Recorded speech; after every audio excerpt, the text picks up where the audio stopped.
Assalamualaikum warahmatullahi wabarakatuh. Selamat datang di video sejarah dinasti. Di video sebelumnya tentang demokrasi liberal, kita sudah membahas bahwa menurut Presiden Soekarno, demokrasi liberal tidak cocok dengan kepribadian bangsa Indonesia. Soekarno ingin menggantinya dengan demokrasi terpimpin. Jadi, sekarang kita akan membahas kehidupan politik bangsa Indonesia pada masa demokrasi terpimpin, yaitu sejak tahun 1959 sampai dengan 1965. Mengapa diterapkan demokrasi terpimpin di Indonesia? Ada beberapa hal yang melatar belakanginya. Yang pertama, adanya ketidakstabilan kehidupan politik Indonesia pada masa demokrasi liberal, di mana partai-partai politik saling bersaing dan menjatuhkan satu sama lain karena lebih mengutamakan kepentingan kelompok. Yang kedua, gagalnya Dewan Konstituante dalam membuat Undang-Undang Dasar yang baru. Yang ketiga, Presiden Soekarno merasa demokrasi liberal adalah produk impor yang sangat tidak cocok dengan kepribadian bangsa Indonesia. Karena beberapa hal itulah, Presiden Soekarno ingin menggantinya menjadi demokrasi terpimpin dengan tujuan untuk menstabilkan kehidupan politik bangsa Indonesia. Untuk merealisasikannya, pada awal Juli 1959, Presiden Soekarno melakukan pertemuan dengan Ketua DPR, para menteri, pimpinan TNI, anggota Dewan Nasional, dan para tokoh penting lainnya untuk mendiskusikan langkah apa yang harus diambil untuk bangsa Indonesia. Hasil dari pertemuan tersebut, mereka sepakat untuk memberlakukan kembali Undang-Undang Dasar 1945.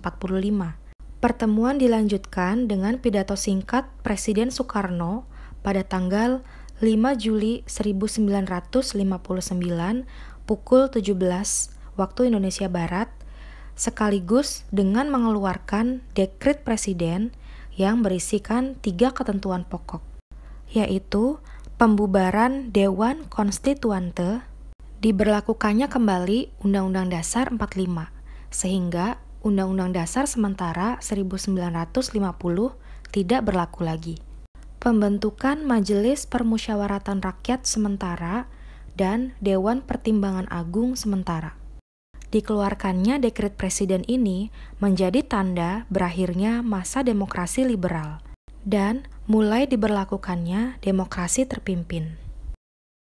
Lalu, bagaimana kehidupan politik bangsa Indonesia setelah diterapkannya demokrasi terpimpin?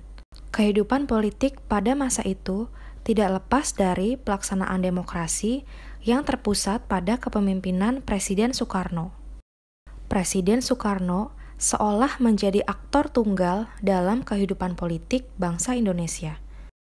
Sekarang kita bahas ya bagaimana kekuatan, kebijakan, serta penyimpangan-penyimpangan politik yang terjadi pada masa demokrasi terpimpin.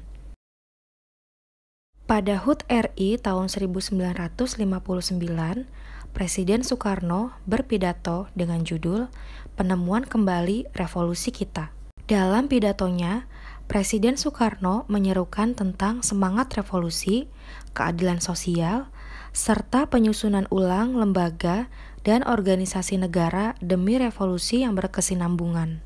Pidato ini kemudian dikenal sebagai Manifesto Politik atau disingkat Manipol.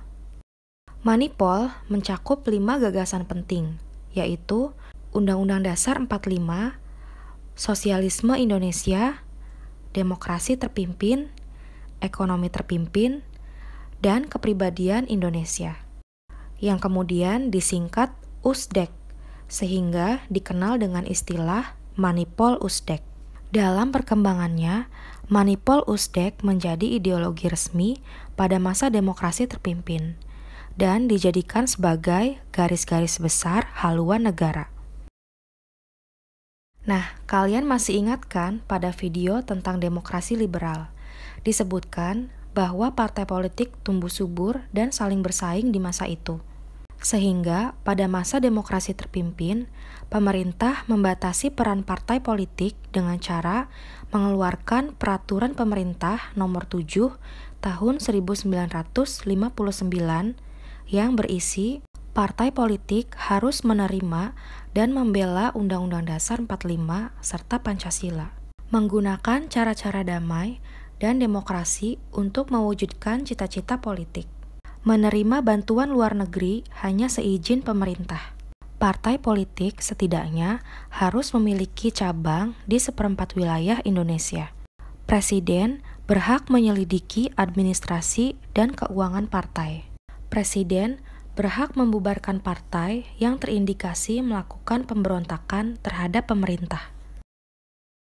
Untuk menegakkan demokrasi terpimpin, Presiden Soekarno membentuk lembaga negara baru berdasarkan Peraturan Pemerintah Nomor 13 Tahun 1959 yang disebut Front Nasional. Front Nasional diketuai oleh Presiden Soekarno sendiri, dengan tujuan untuk memperjuangkan cita-cita proklamasi dan cita-cita yang terkandung dalam Undang-Undang Dasar 1945. Karena menurut Soekarno, Indonesia masih belum sepenuhnya merdeka.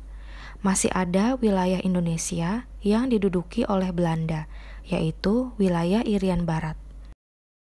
Pada tanggal 17 Agustus 1961, Presiden Soekarno memperkenalkan ajaran Resopim, yaitu singkatan dari Revolusi Sosialisme Indonesia dan Pimpinan Nasional. Tujuan pembentukan Resopim adalah untuk memperkuat kedudukan Presiden Soekarno. Sedangkan inti ajaran Resopim adalah seluruh unsur kehidupan berbangsa dan bernegara harus dicapai melalui revolusi, dijiwai oleh sosialisme, dan dikendalikan oleh satu pimpinan nasional yang disebut Panglima Besar Revolusi, yaitu Presiden Soekarno. Selanjutnya, Presiden Soekarno mengeluarkan gagasan Nasakom, yang merupakan kepanjangan dari nasionalis, agama, dan komunis, dengan tujuan untuk menyatukan 3 pilar kekuatan politik nasional pada masa itu. Gagasan Nasakom yang dicetuskan Presiden Soekarno dimanfaatkan oleh Partai Komunis Indonesia untuk semakin menguatkan keberadaannya dalam ranah politik di Indonesia. PKI berhasil meyakinkan Presiden Soekarno bahwa PKI merupakan partai pendukung utama kebijakan pemerintah. Mengetahui hal ini, TNI Angkatan Darat tidak tinggal diam. TNI Angkatan Darat memerintahkan pasukan untuk menangkap D.N. Aidit, Ketua PKI, dan melarang penerbitan surat kabar harian rakyat. Perintah ini mendapat protes dari Presiden Soekarno. TNI Angkatan Darat diminta untuk mencabut kembali larangannya. Presiden Soekarno juga melarang TNI Angkatan Darat mengambil tindakan apapun terhadap PKI. Perseteruan pun terjadi antara TNI Angkatan Darat, tokoh-tokoh politik, dan Presiden Soekarno. Namun, perseteruan segera diakhiri mengingat Indonesia saat itu sedang fokus menghadapi konfrontasi dengan Malaysia.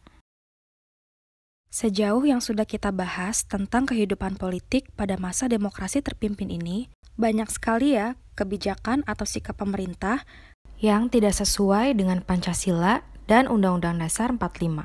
Masih banyak lagi loh penyimpangan-penyimpangan lainnya, seperti pengangkatan Soekarno sebagai presiden seumur hidup berdasarkan TAP MPRS nomor 3 tahun 1963. Selain itu, Presiden membentuk Majelis Permusyawaratan Rakyat Sementara berdasarkan Penetapan Presiden nomor 2 tahun 1959. Soekarno mengangkat anggota MPRS dengan syarat setuju dengan manifesto politik yang dicetuskannya. Padahal, seharusnya pengangkatan anggota MPRS dilakukan melalui pemilu. Selain itu, anggota MPRS justru tunduk kepada Presiden, di mana seharusnya, menurut Undang-Undang Dasar 45, kedudukan Presiden berada di bawah MPR. Presiden juga membentuk Dewan Pertimbangan Agung Sementara berdasarkan penetapan Presiden nomor 3 tahun 1959. DPAS yang dibentuk oleh Soekarno ini diketuai oleh dirinya sendiri. Penyimpangan lainnya yaitu pembubaran anggota DPR hasil pemilu 1955 oleh Presiden Soekarno.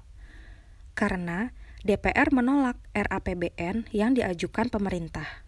Lalu Presiden Soekarno membentuk sendiri DPR yang baru yang disebut dengan DPR-GR, yaitu Dewan Perwakilan Rakyat Gotong Royong, pada tanggal 24 Juni 1960, yang anggotanya terdiri dari golongan nasionalis, agama, dan komunis.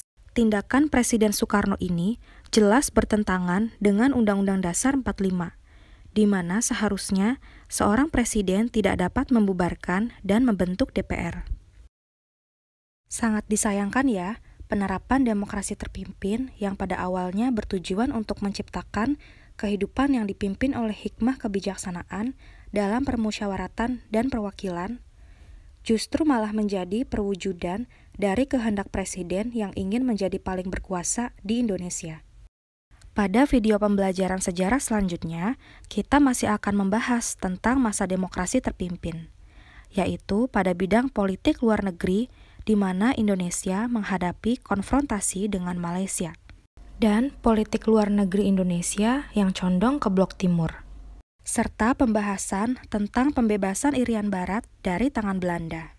Pembahasan selanjutnya akan lebih seru nih, jadi ikutin terus ya.